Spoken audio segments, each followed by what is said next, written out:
Hello, and welcome back to DaPoddy, the podcast about things and stuff, and definitely not urine. Unless we do talk about urine. I can't promise that we won't, but I'm not going to say that we will because there's a small chance that we will talk about urine.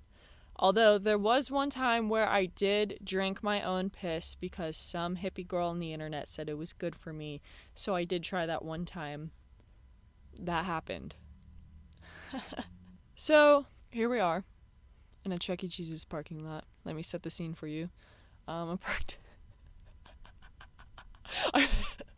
I'm parked directly in front of a dumpster, and it's a really beautiful view. It's really, really beautiful, and I'm really grateful to be living van life and getting views like this constantly. I mentioned in one of my earlier podcasts that I went on a retreat, and I didn't mention that. I did many different medicines, but I did many different medicines there, and that was last weekend. And this weekend, I went to a sound ceremony hosted by one of my dear friends, and me and my friends went to this one, and I did mushrooms and then a little bit of MDMA, a little bit of Molly, bitch, a little bit of fucking Molly to open the heart and make it like not super intense, even though it was still intense. And I do feel inspired to talk about that one because with my retreat weekend, I felt like it wasn't something that I cared to talk about because it was just super, super personal, and it's something that I'm still working through and processing. But then this weekend, it felt super connected to that journey, and it was so fucking cool. It was so cool. Like, I'm just gonna leave it there. Podcast over. It was cool. Period. Bye. I did like 4 grams of mushrooms, which I think is the most I've ever done. And there's many different things and sounds happening. Like there's so many different instruments and music on the speakers. Sometimes he's super, super talented with like just music in general. And so he's really able to just go into this flow state that like really takes you on a journey. And him and the other facilitator just kind of mentioned at the beginning that really stuck with me and was super profound, that this isn't me healing you, this isn't the music, this isn't the mushrooms, it's you. I felt super empowered with that, and it allowed me to go much deeper because I kind of developed this insane trust within myself, knowing that psychedelics, for me and my experience, will never bring up anything that's too intense that I can't handle. And if it does, it's going to come out in a way that I can handle. So it's just like no matter what comes up, it's going to like flow in a way that I can handle just because that is my personal relationship with psychedelics. And it took me a while to get to this point of trusting myself and trusting me with psychedelics because you hear so much about like doing too much or doing like something really dark and it just like is super painful and confusing and it doesn't feel like it has any meaning or whatever. But for me and my journey, I've realized that I think it takes more mushrooms or more psychedelics for me to really lose my ego and be able to fully let go at this moment in time. It's like a different kind of ego than I feel like most people's. Most people is like they want control, and I feel like mine's just such a deep subconscious rooted thing where it's like I can think I'm surrendering, but deep down systematically I wasn't. So I feel like having more heavy of doses for me has been able to just kind of make me lose the control and grip that I was grabbing onto that I didn't realize that I was. But anyways, I was really able to tap into this feeling of empowerment, and I realized that with like energy work that I got done or whatever other ceremonies that I've done, that I was putting so much power into the facilitator to like heal me or into the medicine for it to heal me, and for me to hear that it's me who does the healing made me go, oh fuck, okay, like let's do this. And I just dropped into this trust within myself, and I was really able to like just navigate the experience on my own super well, and that was really beautiful to begin with. And yeah, I did a lot of mushrooms for me. Some people are insane and can do significantly more, but I just had this experience of kind of going through waves where some things would be very intense that would come up. Like at first it would be like, oh, the love and whatever that I was trying to expand into, and then I'd have like super dope insights, and then I'd kind of fall into this eerie wave of like something's coming up in me and don't love that feeling. Like part of me is like, damn it, let's get back to the love, but that part of me has gotten really small, and this bigger part of me is just like surrender, because it knows that if I surrender to the pain that is coming up, I will be able to expand deeper into the love and into the expansiveness and bliss and whatever.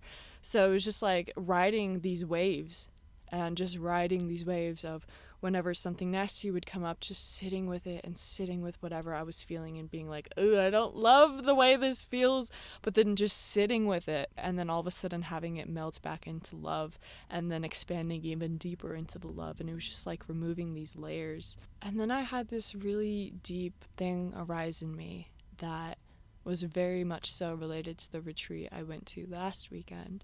And it was kind of this this next step in that journey for me, where I released a lot of heavy stuff last weekend. It was a lot of wounding related to childhood, and once I released that heavy stuff, I was really able to find that little child inside of me that was severely traumatized, that was frozen. It was like she was frozen inside of me, and she hasn't came out since that trauma happened, and she's just been terrified, hiding in the corner of my soul. And I had this experience of being like, honey, it's safe to come out now. My life is so fucking beautiful now. I have an amazing group of friends that is so there for me and so supportive. And I just have this life of freedom and bliss. And of course it has its challenges, but I've really created this life that I love and this life that is so fucking safe. And I was like, you can come out now. It wasn't even just like kind of this mind thing. It just felt so real. Like I feel like a lot of times in psychedelics I've had these experiences that it's like I felt like I was tapping into this, but it wasn't super online. It wasn't super present. But this was like so present. It was just like she came out. I had my time with her to like commune with her, but then I just had her sit with me on this journey, and I was just like, come hang. Like come see what this life is like, and just having her like unfreeze and then just step out into this world and just be like, holy shit. Like, I can be here. Like, I don't have to hide anymore. I can be out in the world. And I just made this devotion that I will protect you and I will listen to you at all times. And I got a little bit scared when I started to think about that, but this other part of me was like, no, I have no other choice. She's been so hurt, and she does not deserve to not be listened to anymore. She's been tucked away in the corners of my being because she's been so terrified to come out, because this world has felt so unsafe for her. She's felt so violated. And I've thought if any other child that went through what she went through, if a child on the outside came to me, I would devote to protecting them and listening to them. So I was like, I have no choice. Like, it's a choiceless choice. Like, I am going to protect you. You are finally safe to come out, and I am going to listen to you, and I am not going to disobey you, and I'm not going to disrespect you. I am going to listen to you. And what that means, and why that brings up kind of fear in me, is that it means that my ego sometimes is not going to want to listen to what she has to say if she doesn't like this person or if she doesn't like this situation. Like in the past, I would have tried to push through that and just been an ego and just done it anyways. But I'm in this state of being super in tune with myself where I feel like I do trust myself now, where if she, this little girl inside of me, which is still me, an extension of me, doesn't like certain situations, doesn't like certain people, I am going to do what I can to soothe and support her. And it was a really beautiful devotion to make, especially because it's like she's been locked up in my body for my entire life up until now. And she's been frozen, unsafe to come out. Just having her unthaw and be out here, it feels like this huge piece of me is now back online. And it was so beautiful. And then, great pussy in the sky, capital P pussy, she came out. And I feel like she hasn't unleashed all her power to me. Not because I couldn't hold it, but maybe that. But more so because she felt like my yoni felt like she couldn't trust the world and wasn't safe. I just had this moment of like her becoming alive and being like, I am here now. I am fully online. Here's all the power that I hold. You are so unbelievably trustworthy and worthy of this power, and I trust you. And I fortunately was able to have sexual experiences after that experience, and I noticed this super huge opening with me sexually that has not been there And it was like, mentally, I could have tried to get to all these levels, but I knew there was a huge block living in my system that no matter how much work I did on my own, I needed outside assistance to help me, and that has been sitting in ceremony and communing with these medicines, and then also having other powerful facilitators to be able to hold the space for my process. I was really able to move through this intense block that I've had that not only prevented me from letting go sexually only, but just in life. I just couldn't get past it on my own. I couldn't just let go. Like, there was something inside of me that was so heavy that was just not allowing me. And it was this terrified little girl, most likely. This terrified little girl that did not want to let go because she was so fucking terrified and traumatized, hiding within my body. It was such a huge part of me that was just so tight and so constricted. Of course I couldn't let go. Of course I couldn't let go. And it was really beautiful because pussy is more than just pussy. Pussy is like one of the most powerful things in the fucking universe. It births life. It takes from the unknown realm of just pure potential and makes it material. And it's so magical.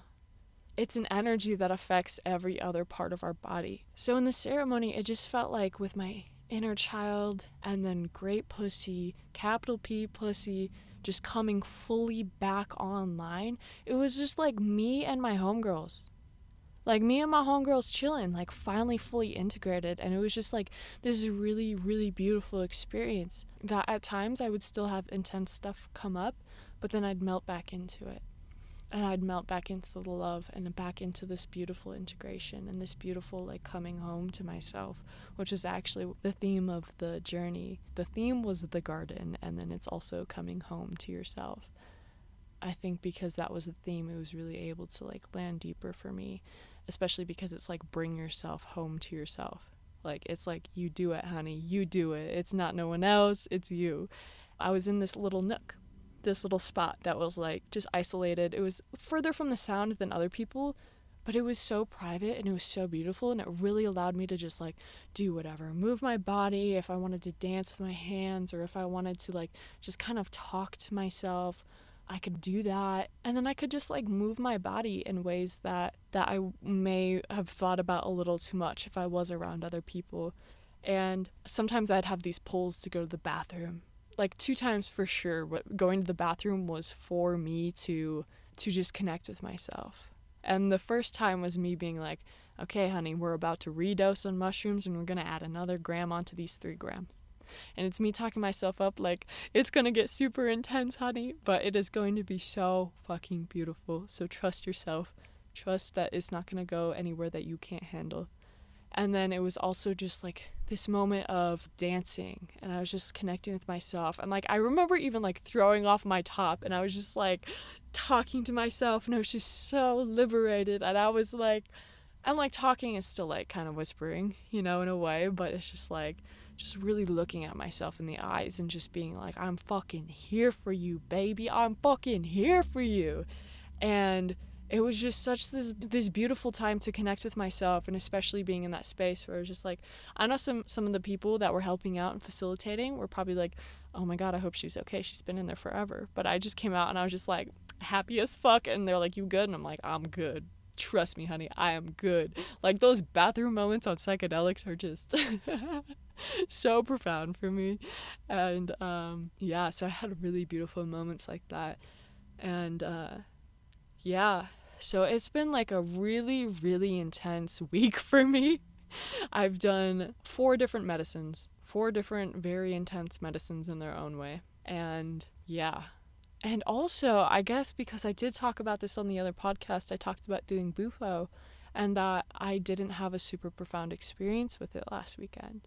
And I realized now after the ceremony that I had yesterday that Bufo is just super masculine and super quick. I don't know if that's actually the energetics of it, but that's how I perceived it. And I wouldn't have been able to do and accomplish what I did in this journey that I did yesterday with Bufo, because Bufo is just super quick, it's super intense, and I think someday I will have a very beautiful experience with it. But what needed to happen was me to be super feminine with it, take it super slow, and to be like inviting this part of me out. into the world and integrate it back into my body. Integrate her. She's a her, not a it. Integrate her back into my body. And it was just like this really gentle and beautiful process. It was so needed. It was so impactful. It just felt like a completion to what I went through the weekend before. And it needed to be slow. I needed to give my inner child time to come out and time to realize that it was safe. And Bufo is like a 10-minute thing if you don't know what Bufo is, and it's super, super intense. I think it's the most powerful form of DMT on the planet, if I'm correct. I don't know. Yeah, I think so. But what I needed was something super soft and slow. And I got that. And it's crazy how in the moment I was kind of upset about my Bufo journey, but this other part of me was like, I trust that I will eventually find out why I didn't have a super crazy, profound experience with it like everyone else has. And I learned that like a week later, why it had to be the way it was. Things always work out in their own ways, and it's always so magical when you get to look back on, oh, that's why that needed to happen, because this needed to happen. And I feel like I've just been in this huge period of life where a lot of things have happened out of my control, and I've just had to surrender, and I just had to trust that whatever comes next is going to be really, really beautiful. And I feel like with everything that happened to me, where I've talked about this before, but I lost my job and I moved into my van at the same time. I was already planning on moving into my van, but I lost my job unexpectedly. And since then, whatever I've been moving through in these ceremonies, I feel like life needed to give me the space to be able to shed that, because I really couldn't imagine going to work while I'm still trying to process what I went through within these ceremonies. Like, just being like, oh, next week I'm going back to work, yeah. After I just fucking face some severe trauma within me, that's cool, let's just do that, right? Yeah. So, yeah, things are starting to make sense, and I feel like those elements of my life, there's going to be more blanks to fill in the space. I said that wrong, but you get it. But yeah, it's funny just like watching life unfold, and if you just trust the process and follow your heart, you will be led to the most miraculous, beautiful places. And I guess like sometimes not the most beautiful and miraculous, like my experience. It's just so hard to say that though, because it was beautiful and miraculous. My experience last weekend at the retreat and then this weekend, but at the same time, it doesn't mean it's fucking easy. It was miraculous and beautiful, but it was hard and difficult. Like, one of the most hardest things I've had to move through in my entire life. Like, yeah. And it's been fun now that I'm in this, like, this pure potential energy. And not only did my life transform outside of me before I transformed inside, but it's just been this, like, huge, like, outside of me has shifted intensely, inside of me has shifted intensely, and it's like, now what the fuck am I gonna step into? Like, what comes next? I don't know. I can only trust that it's gonna be very beautiful and more aligned with my path now that I'm more aligned with me. And I think that's so fucking sick, dog. So fucking sick, dude. And I'm just looking forward to the rest of my journey and filling in the blanks. And yeah, so I'm grateful for y'all to come on this journey with me. DaPoddy's just getting started, and I already love it. I love you all, most of you. I'm so used to saying that, because I would be like, there used to be people that would watch my YouTube that would just like hate on it. And I would be like, love y'all, most y'all, except for some of y'all, specifically Matt, my first hater, which I was honestly so honored. When I've had haters, I've been like, oh my god, no way I am relevant enough to be hated on. Thank you, God. Like, I just felt so, like, cool. I was like, oh, I haven't made it, but I've made it because I finally have a hater.